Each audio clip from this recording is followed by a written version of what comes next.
Good morning all of you. आज हम अपना लेक्चर शुरू करेंगे बायोपेस्टिसाइड्स पे। तो बायोपेस्टिसाइड पे लेक्चर शुरू करने से पहले इसका थोड़ा सा बैकग्राउंड जानना अच्छा रहेगा। इससे क्या है, आप लोगों को अच्छे से समझ आ जाएगा बायोपेस्टिसाइड होते क्या हैं। बेसिकली बायोपेस्टिसाइड्स होते हैं ये भी एक तरह के पेस्टिसाइड्स होते हैं। और ये इनकी स्पेशलिटी क्या है, ये बेसिकली हमारे नेचुरल मटेरियल से बनते हैं। सच एज जो एनिमल्स होते हैं, प्लांट्स होते हैं, बैक्टीरिया, सर्टेन मिनरल्स, कुछ भी हो सकता है। ठीक है, या उनका एक्सट्रैक्ट हो सकता है, प्लांट का एक्सट्रैक्ट भी हो सकता है, खुद एक प्लांट भी हो सकता है, कुछ भी हो सकता है। तो बेसिकली ये क्या है, जो नेचुरल मटेरियल्स होते हैं उनसे ड्राइव किए जाते हैं, उनसे एक्सट्रैक्ट भी किए जा सकते हैं। उन चीजों को बोलते हैं हम बायोपेस्टिसाइड्स।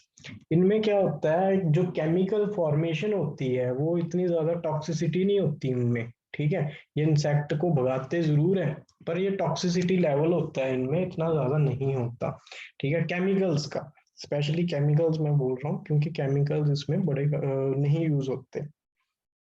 तो बायोपेस्टिसाइड की हमें क्या जरूरत पड़ी, थोड़ा सा इसका बैकग्राउंड जानना भी अच्छा होगा। देखो, एग्रोकेमिकल्स में आप लोगों ने जैसे पहले वाले लेक्चर्स में पढ़ा है, इसमें क्या होता है, जो हम डिफरेंट केमिकल्स यूज करते हैं हमारे, ठीक है, पेस्टिसाइड्स हो गए, इंसेक्टिसाइड, कुछ भी, ठीक है, लगा लो हर्बिसाइड वगैरह, कुछ भी वो हम यूज करते हैं। तो उनमें सबसे बड़ी दिक्कत आती है, इनका रेजिड्यू इफेक्ट होता है, वो रह जाता है, इनके केमिकल्स का कुछ पोर्शन हमारे प्लांट्स में रह जाता है या हमारे हार्वेस्ट में भी चला जाता है। ठीक है, तो ये बड़ा ज्यादा हार्मफुल होता है एक ह्यूमन के लिए, और हमारे जो लिविंग ऑर्गेनिज्म होते हैं, जो एनिमल्स हो गए, लाइफ स्टॉक हो गया हमारा, ठीक है, मेनली उनके लिए बड़ा ज्यादा हार्मफुल हो सकता है। ये उनको बड़े प्रकार की डिजीजेस होते हैं उनसे वल्नरेबल कर देता है, तो उनको इफेक्ट होने का बड़ा ज्यादा खतरा होता है। इन सब चीजों को ध्यान में रखते हुए जो बायोपेस्टिसाइड का कंसेप्ट है वो लाया गया, क्योंकि देखो, ये बायोपेस्टिसाइड्स होते हैं, इनमें केमिकल्स बड़े कम यूज होते हैं। तो केमिकल्स और इसमें टॉक्सिसिटी लेवल बहुत ज्यादा कम होता है एज कंपैरिजन टू जो हमारे केमिकल्स होते हैं, केमिकल पेस्टिसाइड्स होते हैं आर्टिफिशियल, ठीक है, सिंथेटिक जो होते हैं उससे बड़ा ज्यादा कम होता है। तो इससे ये क्या है, ये कंसेप्ट है जो बायो पेस्टिसाइड्स का, ये बड़ा ज्यादा सस्टेनेबल कंसेप्ट है, क्योंकि इसको यूज करते हुए हम एक तो फर्स्ट ऑफ ऑल जो हमारी ह्यूमन हेल्थ है उसको बड़ा ज्यादा बेनिफिट होता है। दूसरा क्या है, हम जो अपने क्रॉप होती है उसको भी बचा सकते हैं इंसेक्ट के, क्योंकि इंसेक्ट का सबसे, देखो, बहुत ज्यादा बड़ा, आप लोगों को पहले भी बताया, एक बहुत मेजर पोर्शन होता है वो हमारा इंसेक्ट की वजह से डैमेज हो जाता है, हार्वेस्ट का, हमारी ईल्ड का, टोटल प्रोडक्शन का जो हमारा होता है वो बहुत ज्यादा पोर्शन खराब हो जाता है, या तो रोडेंट्स खराब कर देते हैं, या कोई डिजीज अटैक हो जाता है, या कोई इंसेक्ट अटैक हो जाता है, कुछ भी हो सकता है क्रॉप पे। तो क्रॉप भी जैसे एक लिविंग ऑर्गेनिज्म है, आप लोगों को पता ही है, ये भी वल्नरेबल होती है इंसेक्ट से और जो डिजीजेज होते हैं। तो इन सब चीजों को काउंटर करने के लिए जो बायोपेस्टिसाइड्स होते हैं वो हमें हमें यूज करते हैं, हम यूज कर सकते हैं और हमें यूज करने भी चाहिए, क्योंकि ये एक सस्टेनेबल कंसेप्ट है। और ये आगे जाके भी ये इन लॉन्ग टर्म ये बड़ा ज्यादा हेल्पफुल हो सकता है। तो ये था इसका थोड़ा सा बैकग्राउंड। हम शुरू करते हैं इंट्रोडक्शन से। As defined by the United States Environmental Protection Agency, ठीक है, ये प्रोटेक्शन एजेंसी है यूनाइटेड स्टेट्स की। इन्होंने क्या है, डिफाइन किया है बायोपेस्टिसाइड को, biopesticide are the pesticide derived from such material as animals, plants, bacteria and certain minerals. ठीक है, ये कुछ भी हो सकते हैं भाई, ये पहले आप लोग ये चीज ध्यान में रखना। ऐसे नहीं होते हैं ये केमिकल्स, पेस्टिसाइड हमेशा केमिकल्स ही होते हैं, ठीक है, प्लांट्स भी हो सकते हैं, एनिमल्स खुद हो सकते हैं, ये भी ध्यान रखना। जो एनिमल्स होते हैं वो भी एक बायोपेस्टिसाइड का काम कर सकते हैं। बैक्टीरिया, सर्टेन मिनरल्स, बैक्टीरिया ऐसे नहीं होते भी वो बीमारी ही फैलाएंगे, कुछ बैक्टीरिया हमारे काम भी आ जाते हैं, ठीक है, तो उनसे ड्राइव किए जाते हैं। तो ये क्या है, ये हमारे बायोपेस्टिसाइड्स होते हैं।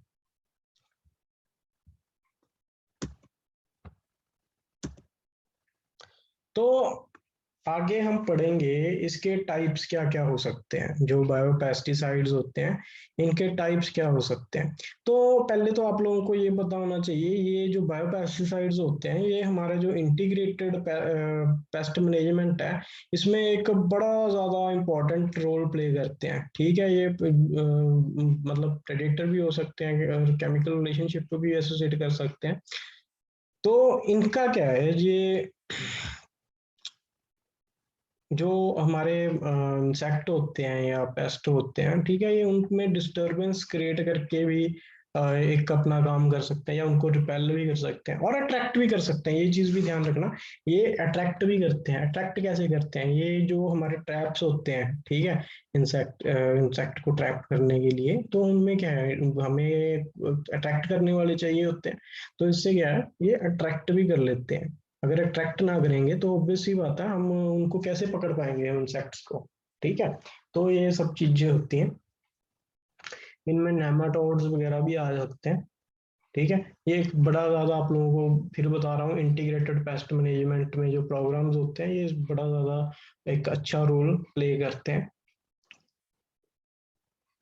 एक सब्स्टिट्यूट का काम भी कर सकते हैं, ठीक है। हमारे जो टिपिकल जो केमिकल सिंथेटिक केमिकल्स पेस्टिसाइड्स होते हैं, उनमें ये उनके लिए ये एक सब्स्टिट्यूट का काम भी कर सकते हैं। तो उनकी क्लासिफिकेशन है, जो इनको डिवाइड किया गया है, ये मेन ग्रुप्स हैं आपके, ठीक है। इनमें ही डिवाइड किया गया है। एक तो माइक्रोबियल पेस्टिसाइड्स हो गए, बायोकेमिकल पेस्टिसाइड्स हो गए, एक प्लांट पेस्टिसाइड्स हो गए। तो माइक्रोबियल जो पेस्टिसाइड होते हैं उनके बारे में बताया गया है। Their active ingredient is microorganism that occurs naturally. The microorganism used in microbial biopesticide are bacteria, fungi, nematode, protozoa, yeast and viruses. तो इसमें सिंपली ये बताया गया है, जब हम यूज करते हैं बैक्टीरिया, फंगाई, नेमाटोड्स और पेस्ट, जो हमारा प्रोटोजोआ, यीस्ट या वायरस, इनसे हम यूज करते हैं, ठीक है। तो ये आते हैं हमारे माइक्रोबियल पेस्टिसाइड के अंदर। तो जब हम इनका मतलब ये भी हम इनका नाम पढ़ेंगे आगे, ठीक है, बैक्टीरिया, फंगाई, नेमाटोड वगैरह, अगर ये एज ए बायोपेस्टिसाइड हम इनको यूज कर रहे हैं, तो आप लोग इनको सिंपली जो माइक्रोबियल पेस्टिसाइड क्या ग्रुप है क्लासिफिकेशन का, तो आप इन्हें कंसीडर कर सकते हो।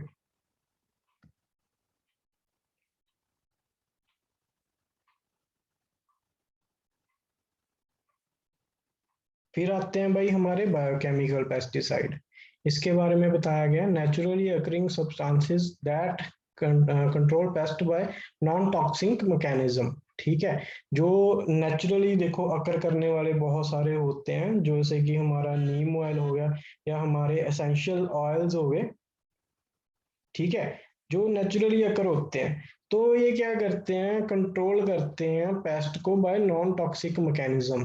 क्योंकि देखो नीम में क्या नीम ऑयल में क्या होता है, कोई इसमें ऐसा तो नहीं होता भी ये केमिकल होता है बड़ा ज्यादा खतरनाक भी हो सकता है, नहीं ऐसा कुछ नहीं होता। बस ये जो इंसेक्ट के मैकेनिज्म होते हैं उसको डिस्टर्ब करते हैं, उनको भगा देते हैं, ठीक है। तो इनको इनका यूज भी हम अच्छे से कर सकते हैं। ये एक बड़ा ज्यादा एक अच्छा रोल प्ले करते हैं, ठीक है। ये वैसे भी प्लांट को हेल्पफुल होते हैं कवर करने में, उसमें एक कोट सा बना देते हैं। तो ऑयल क्या करता है, कोट सा बना देता है, तो उसमें पेनिट्रेट नहीं कर पाते जो इंसेक्ट होते हैं, और बाहर से भाग जाते हैं, ठीक है। इससे क्या होता है, उनका रिप्रोडक्शन सिस्टम भी ये डैमेज कर देते हैं, और उनका जो प्रोसेस होता है रिप्रोडक्शन का, वो एक्सडेल वगैरह नहीं कर पाते वहां पे। फिर आते हैं भाई हमारे प्लांट पेस्टिसाइड्स, ठीक है। प्लांट्स पेस्टिसाइड क्या हो गए, जो substance that plant produce from genetic material that had been added to the plant, ठीक है। जो कोई भी जो प्लांट मतलब जेनेटिक मटेरियल से हम बनाते हैं, ठीक है, जैसे जीएम हो गए, जीएम क्रॉप्स हो गई हमारी, ठीक है, वो चीजें हम प्लांट पेस्टिसाइड में कंसीडर कर लेते हैं। तो माइक्रोबियल यूज एज बायोपेस्टिसाइड, ठीक है। माइक्रोबियल हम कैसे कैसे यूज कर सकते हैं, तो सबसे बड़ी एग्जांपल इसकी यही है, बैसिलस ट्यूरोजेनेसिस, जिसको हम बीटी भी बोल देते हैं। ये बीटी एक बड़ा ज्यादा, भाई आप लोगों को पता है इतिहास में बीटी का क्या इतिहास है। बीटी में बड़ा ज्यादा एक तहलका सा मचा दिया था, क्योंकि जो बीटी होता है भाई, ये पहले क्या होता था, ये बड़ा ज्यादा खराब करते थे, जो बॉम्ब्स वगैरह होते थे, ठीक है। तो जो बीटी का जब इजाद हुआ, ठीक है, बीटी कॉटन होगी, बीटी ब्रिंजल होगी, इनका इजाद हुआ, तो बड़ा ज्यादा एक मतलब एक कह सकते हैं रेवोल्यूशन सा ही आ गया, ठीक है। तो ये एक बड़ा ज्यादा इम्पोर्टेंट रोल प्ले करता है माइक्रोबियल जो हमारे पेस्टिसाइड होते हैं उसमें। तो यहाँ पे आप लोग देख सकते हो डिफरेंट एग्जांपल दी गई है, फंगाई की एग्जांपल दी गई है, प्रोटोजोआ की, वायरसेस की। यहाँ पे आप लोग एग्जांपल पढ़ सकते हो।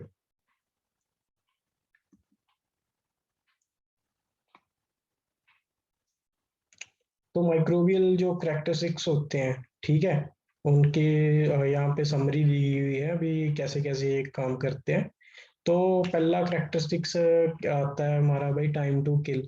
तो यहाँ पे अलग अलग जो बैक्टीरिया, फंगाई, वायरस, प्रोटोजोआ, इनका सबका टाइम टू किल बताया गया है, अभी कितने टाइम में ये मार सकते हैं। ठीक है, तो इसका क्या है, जो टाइम टू किल है बैक्टीरिया का गुड है और फंगाई और वायरस और प्रोटोजोआ का ये पुअर है। इजी टू अप्लाई, ठीक है, सभी इजी टू अप्लाई है। स्टोरेज जो कैरेक्टरिस्टिक्स है इसकी बैक्टीरिया और वायरस की गुड है और फंगाई और प्रोटोजोआ की पुअर है। इन्वायरमेंट सस्टेनेबल जो स्टेबिलिटी है ये सभी की पुअर है, ठीक है। Safe to non target organism, सभी ये देखो भाई टारगेट हम इनको कर सकते हैं। इजी टू प्रोड्यूस, ये सारे इजी टू प्रोड्यूस है, और वायरस और प्रोटोजोआ ये नहीं इजी टू प्रोड्यूस है क्योंकि इनको कंट्रोल करना बड़ा ज्यादा मुश्किल हो जाता है। तो ये यहाँ पे डायग्रामेटिकली बताया गया है बीटी जीन कैसे काम करता है। हमने जीन है बीटी जीन यहाँ से एक्सट्रैक्ट किया, ठीक है, बैसिलस ट्रूजेनेसिस से, और इसको प्लांट में उसमें मतलब जेनेटिक मॉडिफाई करके हमने इसको डाला। ठीक है, जब ये प्लांट पे फीड करते हैं वॉर्म्स, ठीक है, ये तो बोरर होते हैं, तो क्या होता है या इन्फेक्ट हो जाते हैं तो वो वहीं पे मर सकते हैं। तो यहाँ पे बीटी के बारे में बताया गया क्योंकि आप लोगों को पता ही है बीटी एक बड़ा ज्यादा मेजर जो बायो पेस्टिसाइड है उसमें बड़ा ज्यादा नाम इसका पॉपुलर है। BT is anaerobic and anaerobic facultative and sporulative bacterium. It can remain latent in the environment even in adverse condition for its development। ठीक है, आप लोगों को ये चीज याद रखनी पड़ेगी क्योंकि इनके नाम वगैरह होते हैं तो उनके जो फंक्शंस होते हैं आप लोगों को याद रखने पड़ेंगे। BT can be found in soil, insect and their habitat, stored products, plants, forest and aquatic environments. Bt can also serve as a source of toxic gene that can be expressed in plant and thus confer toxic property against different species of insect pests। जो insect pest के different species होती हैं ये उनके लिए toxic हो सकता है। ठीक है, ये जीन ही इस तरह का हम प्लांट्स में डाल देते हैं ताकि वो जिन जो इंसेक्ट होते हैं हमारे जो खराब कर रहे होते हैं क्रॉप को, उनके लिए टॉक्सिक हो जाए, ठीक है, और उनके लिए हार्मफुल हो जाए। They have no toxicity to human, human के लिए इनकी भाई कोई टॉक्सिसिटी नहीं होती, आप लोग पढ़ सकते हो यहाँ पे। There is no withholding period on produce separate with BT. ठीक है, BT is used mainly to control larva of insect in the lepidoptera order. जो इनके इंसेक्ट के लार्वा होते हैं, ठीक है, इसके जो लेपिडोप्टेरा ऑर्डर है उसका, तो इसमें ये हार्मफुल मतलब उनको मेनली कंट्रोल करते हैं। It should apply to the underside of the leave because most larva feed on the underside of the leave, क्योंकि ये अंडर साइड इसके लीव को अप्लाई करना चाहिए क्योंकि ये लार्वा होते हैं मेनली जो नीचे होते हैं लीफ का निचला पोर्शन होता है उस पर फीड करते हैं। BT break down faster in sunlight which will reduce its effectiveness। जो सनलाइट में इसकी इफेक्टिवनेस रिड्यूस हो सकती है क्योंकि ये उसमें फास्टर ब्रेक डाउन करता है। This bacterium differ from other species belonging to this gene. The presence of a parasporal inclusive body crystal of protein origin formed during sporulation। इसमें क्राई जीन्स वगैरह होते हैं भाई, आप लोगों को पता ही है इसके बारे में। ठीक है, तो बीटी क्राइजीन्स के बारे में बताया गया, बीटी का स्ट्रक्चर बताया गया यहाँ, diversity and structure of the BT ये आप लोग को बताया गया।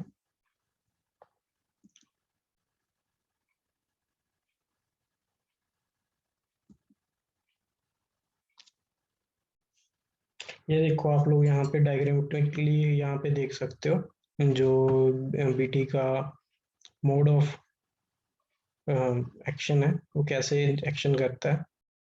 यहाँ पे बीटी क्रिस्टल ये इंजेस्ट किए, ठीक है, कैसे इंजेस्ट किए, बीटी कॉटन से कर लिए या बीटी से कर लिए, कॉर्न से कर लिए, तो यहाँ पे जो एक्टिवेशन हो जाती है वो हो जाती है, ठीक है। सेल इसमें जो मतलब बेसिकली क्या होता है, जो सेल होता है ये डेड हो जाते हैं, डेड होना शुरू हो जाते हैं, ठीक है।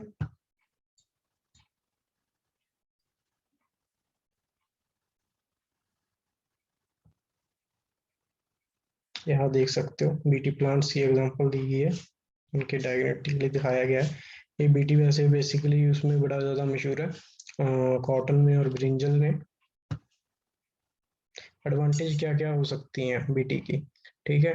Difficult for insect to develop resistance from these pesticide, जो इसका पेस्टिसाइड होते हैं, ठीक है, उनसे जो डेवलपमेंट होती है ये करनी बड़ी ज़्यादा मुश्किल हो जाती है। Ability to multiply in target sales, जो टारगेट सेल्स होते हैं इसमें मल्टीप्लाई करने की इनकी क्षमता होती है। No problem for toxic residue, जो रेसिड्यू होता है ये बड़ी प्रॉब्लम नहीं होती, जैसे कि आप लोगों को मैंने पहले भी बताया गया। जो केमिकल्स में सबसे ज्यादा प्रॉब्लम पाई जाती है, परमानेंट कंट्रोल ऑफ पेस्ट और लॉन्गर प्रेसिस्टिंग इफेक्ट, ठीक है, ये लंबे समय तक इफेक्ट करता है। और ये सबसे इसकी बड़ी बात है, क्योंकि देखो भाई जो इंसेक्ट पेस्टिसाइड का स्प्रे करते हैं वो हमें हर क्रॉप पे करना पड़ता है, कभी कभी बार तो दो दो तीन तीन बार करना पड़ जाता है। बट इसमें क्या होता है, इसमें ये एक लंबे समय का ये मतलब इफेक्ट है यहाँ पे। No for fear of environmental pollution and hence eco friendly, ये एक बड़ा ज्यादा इको फ्रेंडली प्रोसेस है। तो इस पर कोई भी पोल्यूशन पे ज्यादा कोई इसमें ये कंट्रीब्यूट नहीं करता, ठीक है, एनवायरमेंट पोल्यूशन का कोई इसमें डर ही नहीं है हमें, तो इसलिए इको फ्रेंडली बोला जाता है, ठीक है। ये देख सकते हो आप, प्रोटेक्टेड कैबेज, अनप्रोटेक्टेड कैबेज है, ये एक प्रोटेक्टेड बीटी प्रोटेक्टेड कैबेज है। तो इसके डिसएडवांटेज क्या हैं, थोड़े से वो भी पढ़ लेते हैं। Rapidly degraded by UV light, so residual action is slow, तो इसका जो आप लोगों को पहले भी बताया, जो सनलाइट में है ये जल्दी ब्रेक डाउन करना शुरू कर जाता है और इसका फैक्ट भी कम हो जा सकता है। Difficulty of culturing in large quantity, ये इसमें सबसे ज़्यादा डिफिकल्टी आती है इसका कल्चरिंग करने में, क्योंकि ये लार्ज क्वांटिटी में कल्चर करना मुश्किल हो जाता है। Are product applied from followed by grower have not been scientifically verified, तो ये साइंटिफिकली वेरीफाइड नहीं है ऑल प्रोडक्ट्स के लिए। Biopesticide are more costly and less readily available than conventional pesticide. Farmer with large crop find difficulty in consisting biopesticide. तो इसके सबसे ज्यादा ये बताया गया है जो लंबे समय तक, ठीक है, इसका यूज करना और इसका जो होता है मतलब बड़े फार्मर्स के लिए ये यूज करना बड़ा ज्यादा मुश्किल हो जाता है।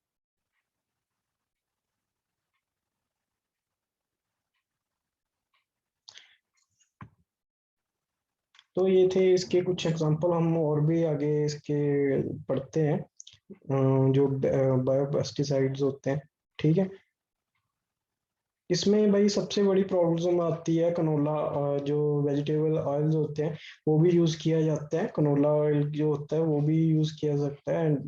पेस्टिसाइड जो प्रॉपर्टीज होती है, ठीक है, इसमें इंसेक्ट के फेरोमोन्स हो गए, ठीक है, जो हमारे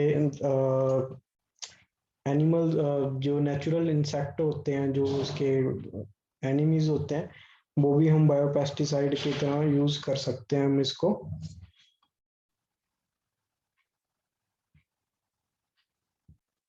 तो यहाँ पे आप लोग देख सकते हैं बायोकेमिकल पेस्टिसाइड्स, ठीक है, उनके बारे में आप लोगों को बताता हूँ। There are naturally occurring substance to control pest by non toxic mechanism, ये वही है, नॉन टॉक्सिक मैकेनिज्म से कंट्रोल होता है। Biochemical pesticide include substance as insect sex pathogen, pheromones that interface with mate and attract insect pest to trap, ये वही ये चीज आप लोगों को पहले बताया गया, ये इंसेक्ट जो ट्रैप होते हैं उनमें यूज किया जाता है, ठीक है। तो ये कैसे काम करते हैं? As a luring trap used to monitor pest population. ये इससे ये क्या करते हैं, पेस्ट को अट्रैक्ट कर लेते हैं ट्रैप में, और इससे क्या होता है, जो हमारी जो इंसेक्ट की पॉपुलेशन होती है वो कम हो जाती है। As luring trap design to trap out a pest population. ये ट्रैप आउट करता है पेस्ट पॉपुलेशन को। As a broadcast signal intended to disturb insect mating. जो इंसेक्ट मीटिंग होती है ये उसको भी डिस्ट्रैक्ट करता है, ठीक है। As an attraction and a bait containing a insecticide. इसमें इंसेक्टिसाइड भी डाल देते हैं ताकि जो ये ना आगे खतरनाक हो, ठीक है, आगे ना बढ़ सके। तो फिर आते हैं हमारे बायोटिक एजेंट्स, जो नेचुरल एनिमीज होते हैं, ठीक है। जो लेडी बर्ड बीटल होता है, ये बहुत से ऑर्गेनिज्म का, जो हमारे इंसेक्ट्स होते हैं, ये उनका नेचुरल एनिमी है। देखो भाई, ये एक फूड चेन होती है। जैसे कि आप लोगों को पता है भी, सारे जो इंसेक्ट होते हैं वो हार्मफुल नहीं होते क्रॉप्स के लिए। जैसे बेटल हो गया, या लेस विंग्स हो गए, या हमारी जो हनी बीज होते हैं, ये एक बड़े ज्यादा हेल्पफुल होते हैं प्लांट को डिफरेंट पर्पसेस के लिए। तो ये कुछ होते हैं इंसेक्ट जो एक नेचुरल एजेंट का काम भी करते हैं, जो नेचुरल एनिमीज होते हैं हमारे पेस्ट के, तो उनको भी काम करते हैं। तो हम ये कैसे, इनका वर्किंग क्या है, ये उनको सब सीधी सी बात है, ये उन पे फीड करते हैं। जब इन पे फीड करते हैं तो ऑब्वियस सी बात है, उनकी जो पॉपुलेशन है वो बड़ी ज्यादा कम हो जाती है। तो यहाँ पे प्रेडेटर के बारे में हम पढ़ते हैं। They consume several of many prey over the course of their development. They are free living and they usually are bigger than their prey. ये बड़े होते हैं भाई, ठीक है, अपने जो प्रे होता है इनका, तो इन पे ये फीड करते हैं डिफरेंट स्टेजेस पे, ठीक है। लेडी बीटल होगी, रोप बीटल हो गया, मैनी ग्राउंड बीटल्स हो गए, लेसविंग हो गए, ट्रू बग्स हो गए, ठीक है। तो ये सारे क्या हैं, ये प्रेडेटर्स हैं। ये खत्म कर देते हैं जो उनका जो पेस्ट होते हैं हमारे क्रॉप्स में, उनको खत्म कर देते हैं। ये उनके नेचुरल एनिमीज होते हैं।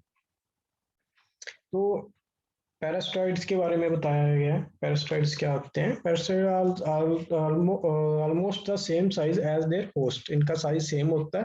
There development always kill the host insect. तो ये क्या करते हैं, जो इनका डेवलपमेंट होता है, जो होस्ट के मतलब होस्ट को डिस्ट्रॉय कर देता है, किल कर देता है। An adult parasitoid deposit one or more eggs into or onto the body of a host insect or somewhere in host habitat। ये इंसेक्ट जो क्या करते हैं, एग्स लेकर देते हैं। The larva that hatches from egg feed internally or externally on host tissue and body fluids, consuming it slowly। ठीक है, तो ये इनका काम करने का तरीका है, ये ऐसे काम करते हैं। तो कंक्लूजन क्या निकाला गया है? जो बायोपेस्टिसाइड है typically microbial pesticide that control applied in a manner similar to chemical pesticide. तो उनका जो मैनर होता है वो सिमिलर टू पेस्टिसाइड्स होता है, chemical pesticide. Available in different formulation होते हैं, ठीक है। Almost used in control soil born and seed born fungal pathogen. ये दो सभी में यूज होते हैं। Disadvantage of them are highly specificity, slow speed of action, and the requirement and of suitable condition for their survival। ये सबसे बड़ी इनकी जो डिफिकल्टीज हैं, ये इनकी तो एक पहले तो एक मतलब स्लो स्पीड ऑफ एक्शन है, ठीक है।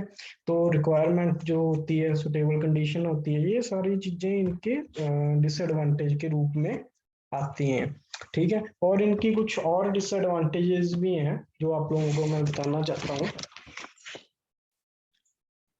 तो ये इनका जो मोड ऑफ एक्शन होता है, ये बड़ा ज्यादा स्लो होता है। ये तो कभी कभी क्या होता है, जब इंसेक्ट मतलब एक ब्रेकआउट हो जाता है, आउटब्रेक हो जाता है, ठीक है, पेस्ट का, तो ये इनको अप्लाई करना सही नहीं रहता। तब तो हमें केमिकल्स ही यूज करने पड़ते हैं, क्योंकि नहीं तो हमारी क्रॉप खराब होने का खतरा हो जाता है।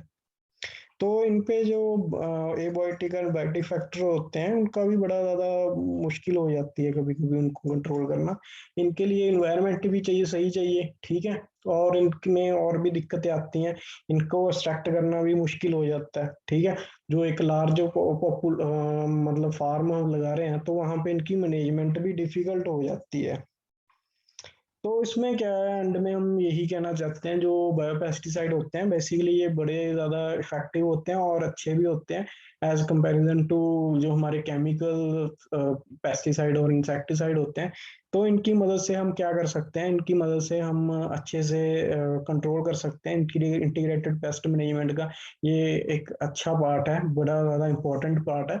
तो इसको हम आगे जाके कंटिन्यू कर सकते हैं, ताकि जो ये सस्टेनेबल एग्रीकल्चर है इसमें बड़ा ज़्यादा रोल अच्छा प्ले करता है, और केमिकल्स पे हमारी जो डिपेंडेंसी है, ठीक है, उसको बड़ा ज़्यादा ये कम कर देता है। तो इन द एंड मैं आप लोगों को यही कहना चाहता हूँ, जो पेस्टिसाइड्स है इनका हमें अच्छे से यूज करना चाहिए, ठीक है। और केमिकल पे डिपेंडेंसी है जो हमें थोड़ी सी कम करनी चाहिए, क्योंकि बड़ा ज्यादा डिपेंड हो चुके हैं हम आज के टाइम में केमिकल्स पे, और उनके हार्मफुल इफेक्ट आप लोगों को पता ही है। वैसे उनका अगर हम प्रॉपरली यूज करें, उसको हम प्रॉपरली जो डोज है उनकी प्रॉपर रखें, तो उनका भी इतना ज्यादा हार्मफुल इफेक्ट नहीं होता। बट उसकी डोजेज होती है वो हम ज्यादा डाल देते हैं कई बार, तो उसका हार्मफुल इफेक्ट हमें ज्यादा देखने को मिलता है। तो होपफुली आपको आज का लेक्चर समझ आ गया होगा। यहाँ पे हम लेक्चर हम एंड करते हैं। Thank you.